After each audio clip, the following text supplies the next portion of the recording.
7h34 em Goiânia, de volta com o primeiro tempo da notícia debate aqui na 730, na bancada com o Kleber Ferreira, Eduardo Horácio, a sua participação ouvinte, direto no estúdio ao vivo pelo WhatsApp 984001757, com perguntas. A partir de agora, a entrevista com o candidato à Prefeitura de Goiânia pelo PSD, deputado estadual Francisco Júnior. Candidato, obrigado pela presença, bom dia.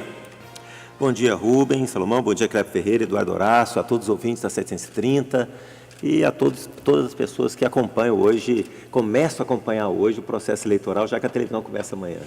Candidato, durante o processo pré-eleitoral houve muita discussão do partido do senhor, do PTB, com os outros partidos da base aliada, principalmente com o PSDB, para definir, ou pelo menos discutir a possível definição de uma candidatura única do grupo. Acabou que o PSD e o PTB estão na candidatura do senhor, né, apoiando a candidatura do senhor, enquanto que o PSDB decidiu apoiar a candidatura de Vanderlan Cardoso. De lá para cá, como é que o senhor tem avaliado a estruturação da campanha do senhor? Tem menos partidos, tem menos estrutura do que a candidatura de Vanderlan, que está com o apoio do PSDB depois dessa divisão, né? Olha, é uma campanha completamente atípica. Eu até no início aqui comentava brincando que essa campanha está em forma de supletivo, né?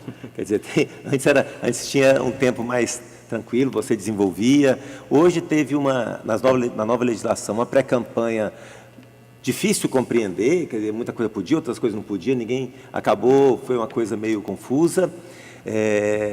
Na pré-campanha você não tem o candidato ainda, então o processo, na verdade não tem jeito, campanha começa quando começa, pré-campanha não tem como, você pode ter algum ganho, mas não tem sentido, a campanha mesmo serão nesses 45 dias. Então agora que nós realmente estamos estruturando, eu falo que a campanha está taxiando, no meu caso que sou mais desconhecido da população, apesar de ter sido vereador, deputado no segundo mandato, por exemplo, eu sou um dos mais votados de Goiânia, sempre fui, e a minha votação não dá 1% da votação. Quer dizer, então é um desconhecimento muito grande, e numa campanha majoritária você tem a oportunidade, então, de ser mais conhecido, de apresentar as propostas, e a partir daí convencer o voto. Então,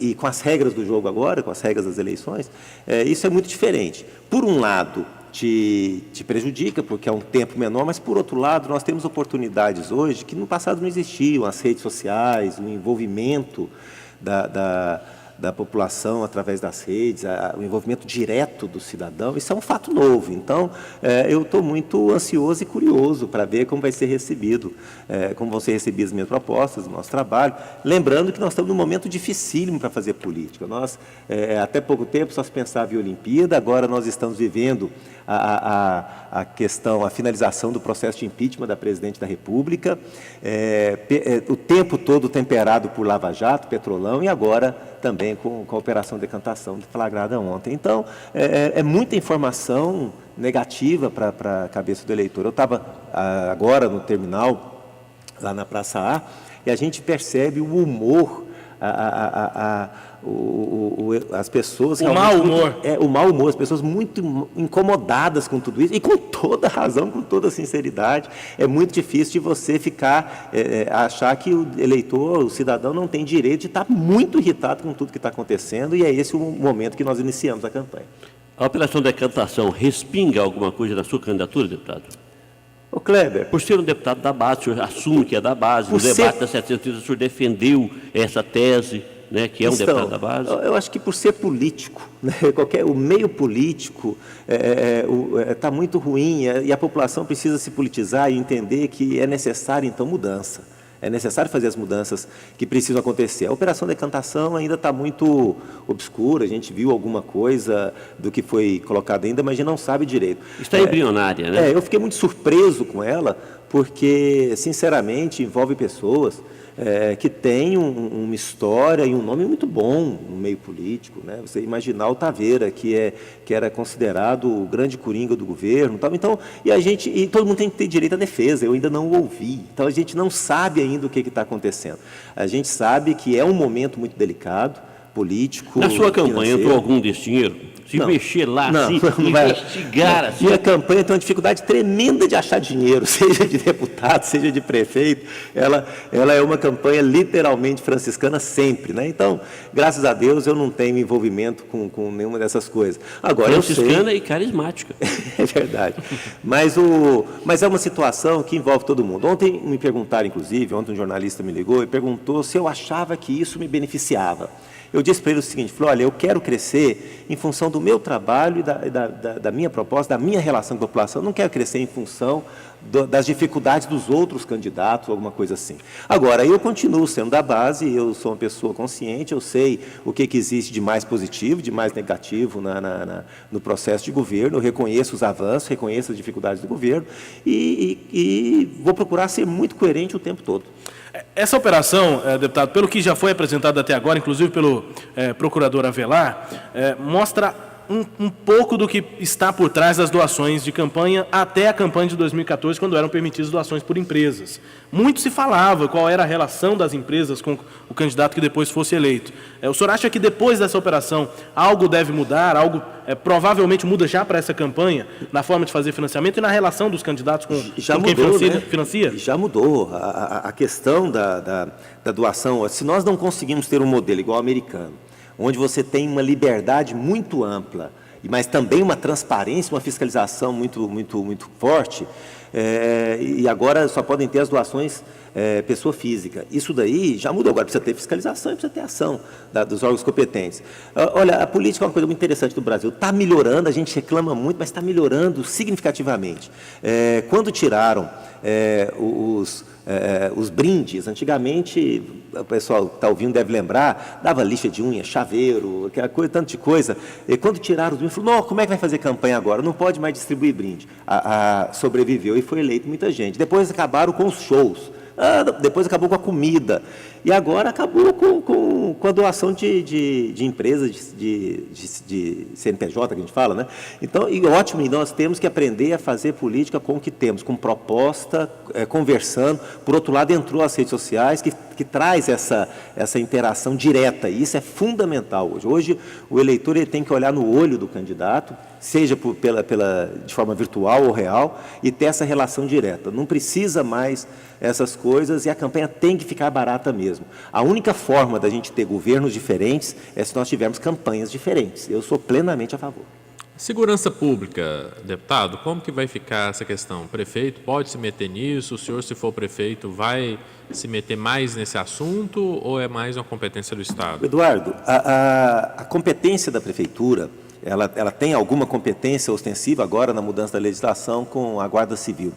Mas a grande função da prefeitura é criar um ambiente seguro, na minha opinião. Ela é preventiva, né? Para cuidar do bandido, para cuidar do mau elemento, do crime propriamente dito, nós temos órgãos do Estado, do governo federal, Polícia Federal, o judiciário para julgar. Agora, a função do prefeito é preparar a cidade para que o crime não aconteça, para não facilitar para o bandido. Nós temos uma proposta muito interessante para isso acontecer. Nós estamos propondo a rede de prevenção ao crime. A rede de prevenção ao crime, ela tem ações de curto, médio e longo prazo.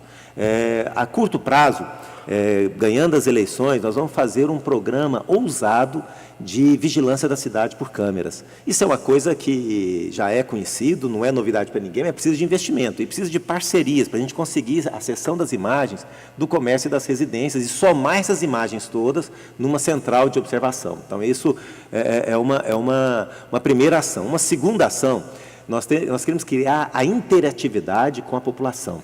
Então, nós estamos criando, a ideia é nessa mesma central que vai estar com as imagens, você qualificar algumas categorias. Por exemplo, porteiro de prédio, garçons, funcionários na hotelaria, pessoas comuns também podem fazer, mas elas têm que ser qualificadas. Qualificadas, treinadas, aí elas vão poder participar da rede, onde elas terão um papel de informantes privilegiados. Por exemplo, um porteiro do prédio. Ele está trabalhando, de repente ele percebe que a moto passou uma vez, passou duas, chama a atenção dele, ele vai ser despertado para essa realidade, por isso o treinamento, e aí ele dá a informação para a central. A central observa se tem a polícia ou se tem um guarda municipal, o que tem ali por perto, e pode então fazer a abordagem antes que o crime aconteça. Essa é a nossa ideia. E a longo prazo, médio e longo prazo, eu entendo que a violência urbana hoje em Goiânia, tão grande, ela é um sintoma de outros tipos de problema. Quando você tem uma criança com febre, você leva ele no médico e fala, ele está com febre, mas o problema é a garganta inflamada. Vamos baixar a febre, tem que ter isso tudo para atacar essa realidade imediata, mas vamos cuidar do problema. E o problema da segurança é pelo tipo de gente que a sociedade nossa está produzindo. Então, nós precisamos investir na escola, precisamos investir de forma especial na juventude. Então, a juventude precisa ser acompanhada, precisa ser ocupada. Nós precisamos investir nas escolas, nas atividades esportivas, culturais e muito no primeiro emprego, para dar oportunidade. Goiânia precisa voltar a desenvolver. Goiânia precisa ser uma cidade de oportunidade, porque se o poder público não abre as portas, não gera esperança na juventude, na população, o tráfico, a bandidagem, ela ocupa esse espaço. Então, a gente precisa atacar em todas as áreas, criando esse ambiente de paz, criando esse ambiente preventivo. E sem contar o cuidado da cidade, que eu acabei pulando, que é deixar a cidade mais clara, limpa, com a presença da Guarda Civil Metropolitana nos lugares de aglomeração, que aí você tem, por exemplo, os terminais de ônibus, nesse primeiro momento, a presença de um homem fardado dentro de cada ônibus no horário de pico. Então, tudo isso vai inibindo a ação do bandido e a intenção nossa é que, se ele quer trabalhar dessa forma, se é que isso é trabalho, que ele vá procurar outro lugar. Então, nós vamos dificultar para ele agir em Goiânia. Um morador de rua, como o senhor vai resolver esse problema, essa grave questão nas ruas de Goiânia? O morador de rua, hoje, no mundo inteiro, ele é mais uma questão, não é tanto uma questão de miséria mais. O morador de rua é muito mais uma questão social, muito mais envolvida a questão das drogas. Então, existe uma ação de violência, mas eu não culpo os moradores de rua, talvez pequenos furtos, a violência, aquela coisa do crime armado, do assalto às lojas, do supermercado, eu não consigo imaginar isso com o morador de rua. Ele é uma questão social que o poder público precisa estar presente. E aí é numa ampla parceria com as entidades sociais, de atenção à família, criando programas sociais para nós envolvermos essa realidade e melhorarmos isso. De forma especial, quando você fala de morador de rua, nos assusta muito a quantidade de crianças na rua que a gente percebe em Goiânia. Esse para mim, é o maior problema.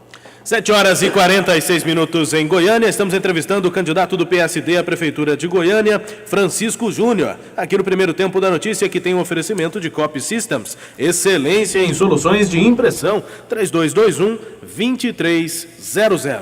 Candidato, quais são as propostas do senhor para o transporte, principalmente a relação do poder público com as empresas que prestam serviço? Elas sempre, constantemente nos últimos anos, pedem aumento da tarifa e dizem que têm tido prejuízos. Como é que o senhor avalia aí essa equação difícil também de ser solucionada? As empresas dizem ter prejuízo, mas o cidadão também não consegue pagar uma tarifa mais cara. Olha, tem 30 anos que eu sou eleitor e tem 30 anos que toda eleição se discute o transporte.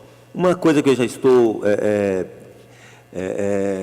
convencido é o seguinte: o transporte hoje em Goiânia, ele não atende a população, ele não atende a prefeitura e não atende nem as empresas, porque elas reclamam o tempo inteiro. Se não atende ninguém, por que vai continuar do jeito que está? Tem que mudar o conceito, tem que mudar a forma. Não dá para a gente continuar insistindo e investindo em algo que não está dando certo há tanto tempo. E não é por má vontade não, o modelo está errado. Então é preciso ousadia para mudar. E outra coisa, se nós queremos uma maior adesão da população ao transporte público, precisa baixar o preço. Não tem jeito de você continuar com passagem nesse valor e prestando as próprias empresas. Quem vai pagar? O poder público dá conta de subsidiar isso? Tem que dar conta, tem que ser por subsídio, porque você não pode imaginar um serviço da relevância e importância do transporte público como sendo algo lucrativo, Eduardo. No mundo inteiro, onde o transporte é bom, ele tem uma parcela de subsídio, porque ele não pode aferir lucro, não é na intenção de lucro que ele pode ser feito. Então, tem que ter uma participação do dinheiro público. Da onde virá esse dinheiro? Aí eu defendo duas situações. O transporte ele fica muito estrangulado em função do trânsito. E o trânsito tem outros tipos de recursos. Então, nós precisamos, a primeira proposta, unificar a gestão do transporte e trânsito em Goiânia ou na região metropolitana. Eu vou sair daqui e vou para uma reunião da discussão do plano diretor da região metropolitana, e isso é uma proposta minha lá, que a gente faça isso na região metropolitana. Se não der, pelo menos em Goiânia, se eu for eleito, eu vou fazer. Que é você colocar SMT e CMTC juntas. Então, nós temos que ter a mesma direção, nós temos que definir, claro, o lugar do ônibus, do carro e do pedestre em Goiânia, do ônibus, do veículo motorizado, tem a moto também, e do pedestre. Aí você tem uma receita que é muito mal explicada para onde vai em Goiânia, ninguém sabe direito para onde vai a receita das multas, do estacionamento, de nada disso. Então nós temos, e tem uma terceira receita, uma quarta receita que Goiânia nem recebe, que é a do mobiliário urbano, que nós podemos avançar para isso, toda cidade moderna do mundo tem, a publicidade nos abrigos na parada de ônibus, a publicidade nos bancos das praças. Então essa receita Goiânia não tem ela, e ela pode ser criada. E também uma receita que advém do uso do solo, do subsolo do espaço aéreo de Goiânia, que também não existe nenhuma discussão sobre isso. Essa receita nova também das vagas de estacionamento, que podem ser ampliadas em muito na cidade de Goiânia para organizar e para criar uma situação onde você convença o cidadão a deixar a moto e o carro em casa e faça opção pelo transporte. Para ele fazer isso, o transporte tem que ter 4 qualidades. Ele tem que ser seguro. A pessoa não pode ir lá para ficar sendo assaltada ou assediada. Então, ele tem que ser seguro, ele tem que ter um mínimo de conforto, mas, acima de tudo, ele tem que ter 2 outras qualidades. Ele tem que ser pontual, a pessoa não pode correr o risco de chegar atrasada no trabalho, e ele tem que ter um preço acessível, um preço mais baixo. E esses 4 pontos que nós vamos atacar no transporte. Tem que ser rápido, né? E tem que ser, tem que ser rápido. E tem que caber, né? Eu moro em um entreposto que o ônibus passa basicamente na porta da minha casa e me deixa aqui na porta da Rádio 730. Só porque eu não consigo entrar no ônibus, quando ele chega lá perto da minha casa, no setor Bueno, e descer aqui no primeiro ponto da Goiás, nem pensar, eu vou descer lá na Praça dos Trabalhadores. Aí, Kleber, o que a gente precisa? Quando eu falo de mudar o conceito, Goiânia tem um modelo da década de 80, a cidade mudou, os terminais que tinham que estar em volta da cidade estão dentro da cidade, eles já não cumprem mais o seu papel. O que é a nossa proposta? A gente pegar a quantidade de ônibus que tem na cidade hoje e colocar nos eixos, e a gente trabalhar com carros menores nas linhas alimentadoras. Isso está acontecendo em alguns lugares e tem dado um resultado muito positivo. Não passa a ser o metrô? O senhor acha que o transporte coletivo de Goiânia vai funcionar sem o metrô? O metrô já não está sendo... O metrô é uma situação boa, Kleber, mas ele demora 10 anos para implantar, a gente não pode esperar isso. E o VLT? O VLT e BRT, sim. O BRT só concluiria, esse que o Paulo Garcia está fazendo. Toda obra iniciada tem que ser concluída. Isso é uma questão de respeito com o cidadão. Tem que ser concluído, tem que ser ampliado. O BRT é necessário, é moderno. E o VLT, à medida que a gente vai criando condições para ele, também tem que ser instalado. Mas na Anhanguera? Pode ser na Anhanguera, no futuro, o BRT da Goiás pode virar VLT. O BRT, ele é a modernização do ônibus, e o VLT é a modernização do BRT. Então, é um caminho natural isso acontecer. Mas o VLT na Anhanguera, cada 3 minutos lá vai o trem com 3 vagões, depois ele volta, como é que vai andar na cidade? O VLT é um... Não é melhor estudar uma alternativa com vias laterais ao centro da cidade, em que pudessem trazer esses passageiros até ali pelo VLT e dali seguirem no BRT? Kleber, alternativas existem, até, por exemplo, você tem o monorail, que já é o avanço do VLT, que ele é aéreo, ele já não atrapalha o trânsito, só que tudo isso vai tendo um investimento. A primeira coisa, nós conseguimos fazer esse investimento à medida que nós vamos convencendo a população a deixar o carro e fazer opção pelo transporte coletivo. Mas o problema não é... Isso é uma cadeia. Mas não é a população, deputado. A população, se ela deixar o carro e optar pelo transporte coletivo, eu dei um exemplo pessoal meu, eu sou um cidadão consciente, ficaria até mais barato para mim. Só o meu carro já foi assaltado 3 vezes aqui em uma viela tem próxima à rádio, a hora que eu chego a garagem está fechada, então não tem como eu deixá-lo numa garagem, e se eu deixar na Goiás, a hora que eu sair já está multado. Teve uma semana que eu levei 3 multas da MT, Sim. Na mesma semana. E é claro que os agentes sabem quem sou eu, até porque no meu carro tem um crachá. Então sabe, e sabe que eu estou aqui trabalhando. É que o agente de trânsito em Goiânia, ele não é agente de trânsito. O senhor não vê o agente de trânsito organizando o trânsito, orientando em momento nenhum. Mas vê com um bloquinho na mão, ele foi transformado em fiscal arrecadador. Então, não é simplesmente assim, a receita é deixar o carro e ir para o transporte coletivo. Não é assim, não tem transporte coletivo. Tem que ter qualidade, tem que mudar. Do jeito que está, eu estou falando de um novo transporte coletivo com um novo padrão, um novo paradigma. Por exemplo, a questão do estacionamento que você está colocando. Em casa, esse estacionamento que eu proponho, ele tem que ter, por exemplo, ele não pode ser só o direito de estacionar. A área azul não pode ser o direito de estacionar. A prefeitura tem que dar uma contrapartida de segurança e vigilância. né? Isso também é um fato novo. A gente precisa criar esse sistema onde ofereça algo para o cidadão. E da mesma forma no transporte. Então isso tem que ser mudado, esses são os 4 pontos que eu acho fundamental. Se nós não fizermos isso, o transporte não melhora e nós vamos perder cada vez mais usuários. Na última década nós perdemos de 5% a 7% de usuários, se não me engano. O senhor é um dos maiores planejadores dessa jovem safra da política goiana, pelo menos assim o trata aqueles que estão anteriormente a gente na política. O senhor acha mesmo que o transporte esse transporte coletivo ele pode ser pelo chão? Ele não deve ser ou no subsolo ou aéreo, não? Por cima? Porque a cidade teve o seu planejamento. Não vai derrubar os prédios do caminho, não vai tirar o carro da rua, não vai fechar a cidade em função do transporte coletivo. Ou tem que ser por cima ou pelo subsolo. Kleber, eu digo que é possível, mas eu falo pelo custo. Vou dar um exemplo com relação a Goiânia. Não, mas tem dinheiro federal para ficar vagão, trem de metrô parado lá na Bahia, 16 anos, sucateando lá, custou bilhões. Tem dinheiro público para fazer hospital lá no Maranhão, em todos os lugares, não equipar nenhum equipamento ter sido adquirido. Se ficar Tudo com esse bem. negócio que o dinheiro não dá, nós não vamos melhorar Não nunca. é que o dinheiro não dá. Vem para é Goiânia que só nós jogo temos que absurdo ter da seleção. soluções a curto prazo, a médio prazo e longo prazo. Uma solução de metrô para Goiânia, se alguém falar, eu vou fazer Goiânia em 4 anos, não vai. Goiânia é uma cidade que tem 7 bacias hidrográficas. A profundidade que o metrô tem aqui é muito grande. Nós vamos criar um crime ambiental em Goiânia. Então, isso também tem que ser observado. O monotrilho é interessante, ele pode ser colocado. E é solução, não é um paliativo de pôr um trem na Avenida Anhanguera. Vamos tratar de outros temas? Vamos tratar de outro tema. Saúde, Eduardo Horácio. Saúde, organização social. O senhor acha que os CAIs têm que estar nas mãos das organizações sociais ou administração direta, como é hoje? Não, eu entendo que também a gente pode mudar os modelos. Goiânia tem uma sopa de letrinha, tem CAIs, tem UPA, tem UBS. Nós temos que simplificar isso para a população e garantir o atendimento 24 horas em todas as regiões da cidade. Então, precisa ter também uma interferência na cidade nesse sentido. Eu defendo que a gente tenha UBSs, né, Unidade Básica de Saúde em toda a cidade, que a gente precisa de mais uma, né, converter esses CAIs em UBS, ampliar, melhorar o serviço e investir muito também em sistemas de saúde preventiva, que vai interferir bastante. Nós precisamos acabar com as filas. Com relação à administração direta... Sim, eu vou chegar nisso. Com relação às OS, eu não descarto a utilização das OS, até porque elas têm dado bom resultado. Mas eu também não imagino que elas têm que ser a gestão total do sistema. Nós podemos ter parte do sistema administrado por OS onde estão os gargalos e onde elas podem ser mais interessantes. Vou dar 2 exemplos. Nós podemos aproveitar as OS com relação a exames. Hoje nós temos um problema de tecnologia, o poder público tem dificuldade de acompanhar e a gente pode criar uma central de exames, uma central de laudos. Isso já acontece em vários lugares do mundo, que dinamizaria muito. Você não precisa necessariamente ter o médico que vai dar o laudo, um em cada ambiente. Você pode centralizar ele, passa por imagem, ele laudeia, acho que é isso mesmo, né? Dá o laudo e volta para... Isso pode ser dinâmico, isso pode ser feito por uma OS.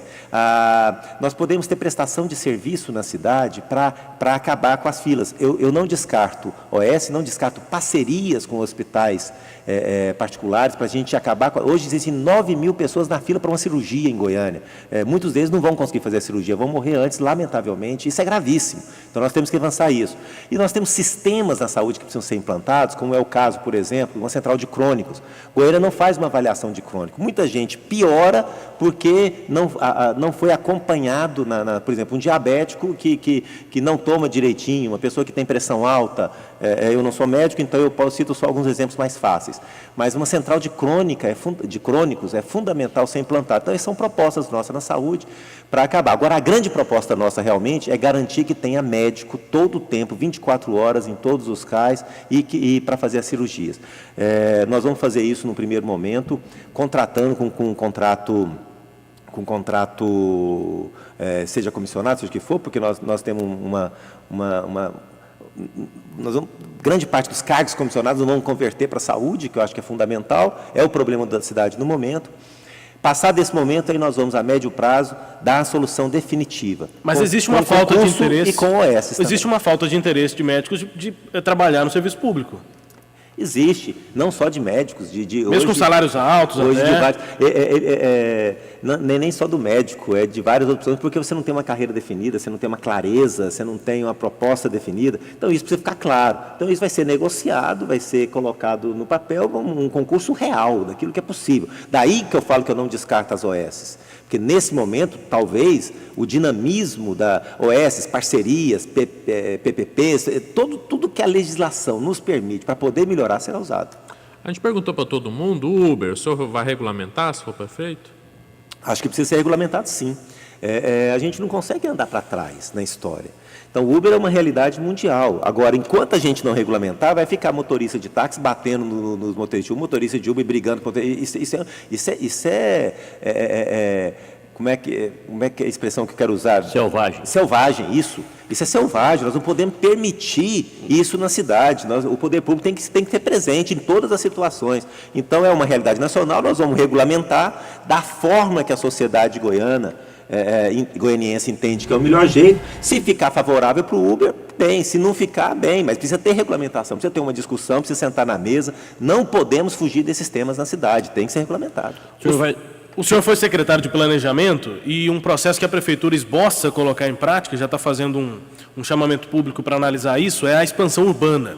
É uma discussão que interfere diretamente na vida do cidadão, mas que o cidadão fica completamente fora dela, né? O que o senhor defende para a expansão urbana e o que a Prefeitura tem que fazer para ouvir os empresários do setor imobiliário, mas não fazer estritamente o que eles defendem? Eu costumo dizer que toda vez que você senta numa mesa de negociação, se algum segmento ele é contemplado mais do que 30% ou 40%, está injusto. Então, uma negociação ampla nessa cidade, que trabalha com foi assim no plano diretor, que nós temos mais de 800 reuniões na cidade, não pode ser nem tanto ao mar, nem tanto à terra. Então, tem que ter uma negociação transparente e clara. Com relação à expansão da cidade, essa discussão ela precisa ter anexa, junto com uma política habitacional coerente para a cidade, que nós não temos hoje. Então, precisa ter uma política habitacional para defender a habitação social, que precisa ser trabalhada na cidade de Goiânia, ao mesmo tempo que nós precisamos ocupar os espaços vazios. Hoje não existe uma política de ocupação dos espaços vagos na cidade de Goiânia, e aí sim. Então nós precisamos de critérios claros e transparência. E a cidade, ela cresce, mas ela tem que crescer na medida que se desenvolve. O crescimento da cidade não pode ser um problema para ela, tem que ser uma solução. Deputado estadual Francisco Júnior, candidato à Prefeitura de Goiânia pelo PSD. Muito obrigado pela entrevista. Bom dia, deputado.